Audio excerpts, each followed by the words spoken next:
Good afternoon, everyone. Myself, Chakradhar, T, speech pathologist, Suchitra 2, and my colleague.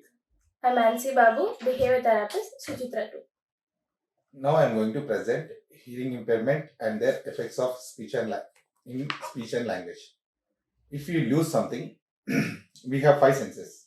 In five senses, touch, taste, vision, and hearing are the things. If if you lose touch, nothing is lost. If you lose taste, nothing is lost.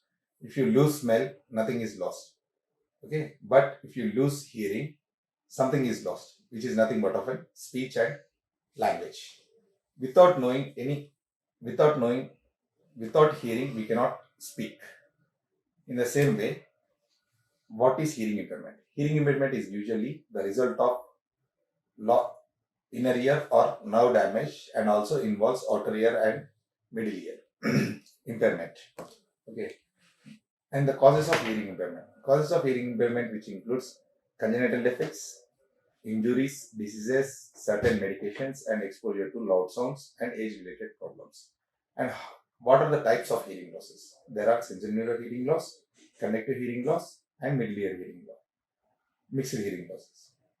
What is sensorineural hearing loss?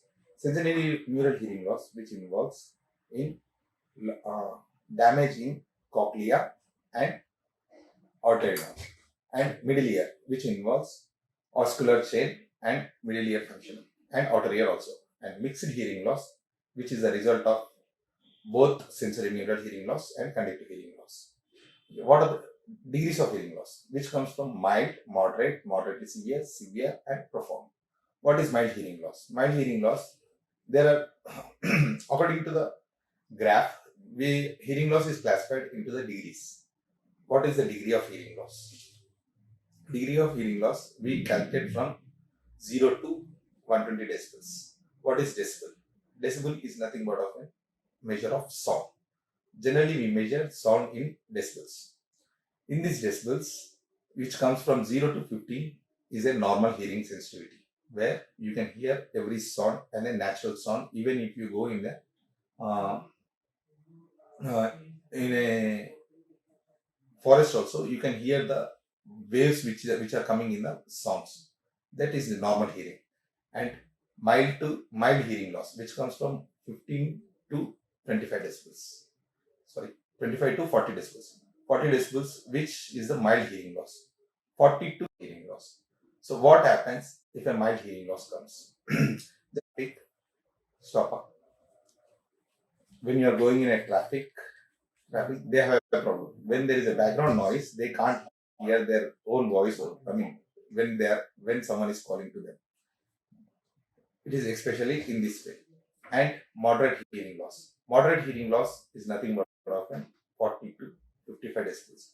Where here you get a problem, especially in speech, they can't hear sa, sha sounds.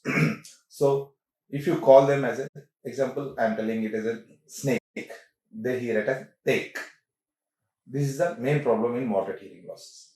And moderately severe hearing loss, which comes from 55 to 70 decibels, where this causes very severe hearing loss in speech and language development, where they can't hear any, I mean, in normal conditions, when we are speaking, they can't hear the sounds.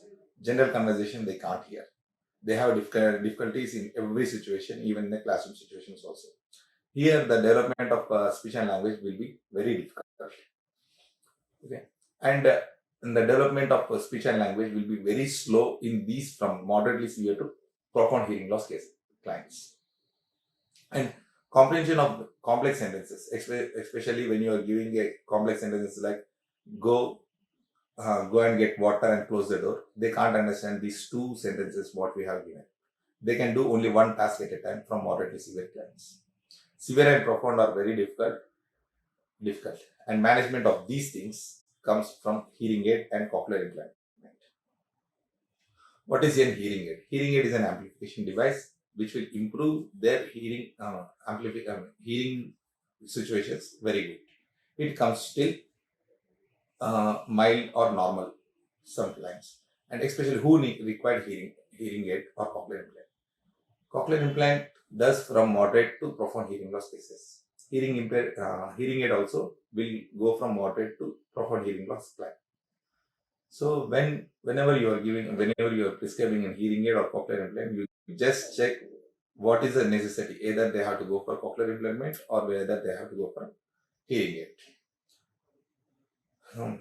Then comes when after management of these conditions is very difficult. Even after hearing aid or cochlear implant also, they have difficulty in situations. It depends. Seeing a one-to-one conversation, it goes on. But when it comes to different conversations, like when we are in a group or something else, it will be very difficult. And the expression of hearing impairment is very simple. It will be stuck to one or two words. Generally, come, go. Otherwise, I can I eat, or I want to go. It will be till there, but it can't be more than this. So this is a very difficult situation for hearing impairment to develop their language skills and things. Especially from moderate to profound hearing loss, they require speech therapy because they need to catch every word. Even after wearing hearing aid or cochlear implant, people miss out with sa, sha, fa, ha sounds, especially uh, s- which will be going into the air. So they feel it very difficult. Okay, whenever even if a fan sound is there, they can't hear sa sound, ha sound, sa sound, fa sound. So because they will be mixing in the air. Because of that, they feel very difficult. Even if you call snake also, they hear it as a heck, snake. This is the thing what they feel the difficulty. And especially in the profound hearing loss and severe hearing loss cases, even they can't feel ka, ga sound, which are back sounds. Okay. So because of this, they feel very difficult in understanding the situations, understanding the words, and this all those things. And the vocabulary development of these people also, it will be very limited. And hearing impairment cannot catch up with without intervention thing. That means they have to experience the things what they are feeling. Suppose if someone is having water, okay, so the man is having water, we need to say he is having water, right? If they see only, they can understand, but they cannot imagine the things. It's okay. Okay, they cannot imagine the things. This is a very difficult thing. So each and every situation they need to feel it, and they have to adapt it. Okay, this man is walking, what is crying, what is someone is speaking, he's speaking or he's reading, everything they need to we need to show that they cannot imagine the things. This is the main thing where, because of this imagination problem, they are having language difficulties. As a normal person, we can imagine the things. If you tell a story, or if you say some cinema story also, you can imagine the hero and heroine and what is happening in the background. You can imagine if someone is telling the story to you. But where it comes to hearing impairment, it is very difficult for them to understand what is going in the background. This is the main problem what they are having. And hearing impairment cannot understand the multiple sentences what you are telling. As I said, go get water and close the door. Especially in speech therapy, we need to read the teeth what they speak. Why they speak in the low pitch is because they need a tactile sensation. That they are feeling the things. Once you close your ears and speak, you can feel the sensation. In the same way, you speak. Generally, when if you are hearing a music or something, when you are keeping your earphones in your ear, you speak louder. Why you speak louder? Because you are not hearing. In the same way, you speak in the low pitch, not in your pitch. Generally, you feel that. You can understand the things. Why you speak in a high voice? High intensity level with a low pitch, because you need the tactile that you are speaking. Even a normal, when you are keeping earphones in your thing and you are hearing a sound, you speak in a high I mean, high intensity with a low pitch voice. But you never feel that you are speaking in a low pitched voice. The other person can feel that. Even he doesn't feel the low pitch, but he can hear that you are speaking in a high intonation. That is the main thing what is happening in the hearing impairment also. Because they are not hearing the things, they speak in a high voice. Low voice, low pitched voice with a intonation. And generally, hearing impairment doesn't have an intonation pattern. As I'm speaking, I'm going up and down and up and down. But uh, hearing impairment people will have a monotonous voice. నేను ఇప్పుడు చేస్తున్నాను, ఇదే నేను చేస్తాను. This is the what they speak. This is the thing what they do. And coming to the especially, and they doesn't understand the functional words like and, the, are, and a. That means when I go to market, I will get you this thing. Suppose you are telling, okay, they can't understand. Are you going to market? There is a complex sentences which they cannot understand the things. So while giving therapy, what I am telling is concentrate on the word level, then a 2 or 3 words level, especially from moderately severe to profound hearing loss clients.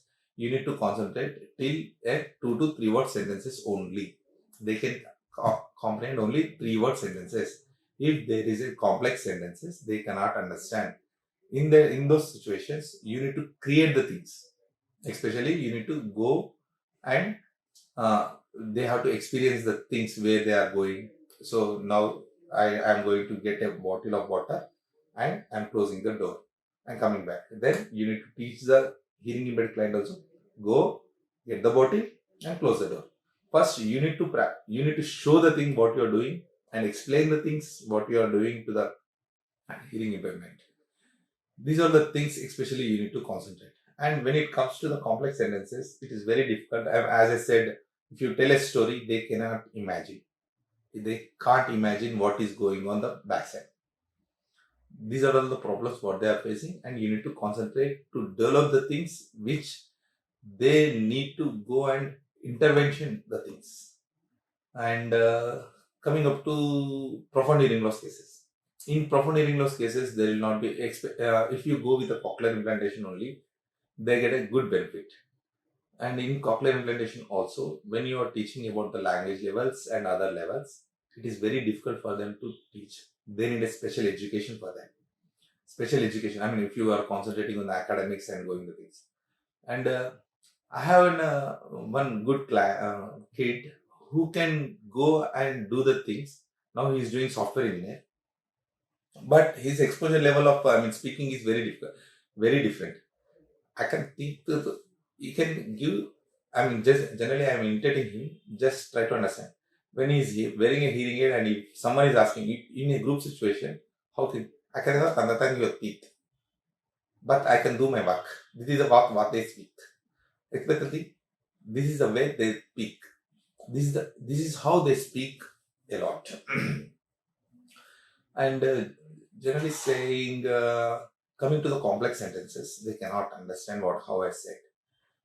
And the expression of a hearing impairment is limited to, especially in profound hearing loss and severe hearing loss, generally limited to 2 to 3 word sentences. If you and in group situations, or if they are sent to academics with the hearing impairment, they cannot involve in the social group. They try to avoid the social group and come outside. They try to be in individual things, and they do individual things. Not in, especially in the sign languages things, I am not talking. And when you send to the normal academic things, they never ever meet to the normal kid. They try to avoid, and their especially the development of language will be very low. And preferential seating is also there for them, and they need to go to the first bench. They should be seated in the first bench.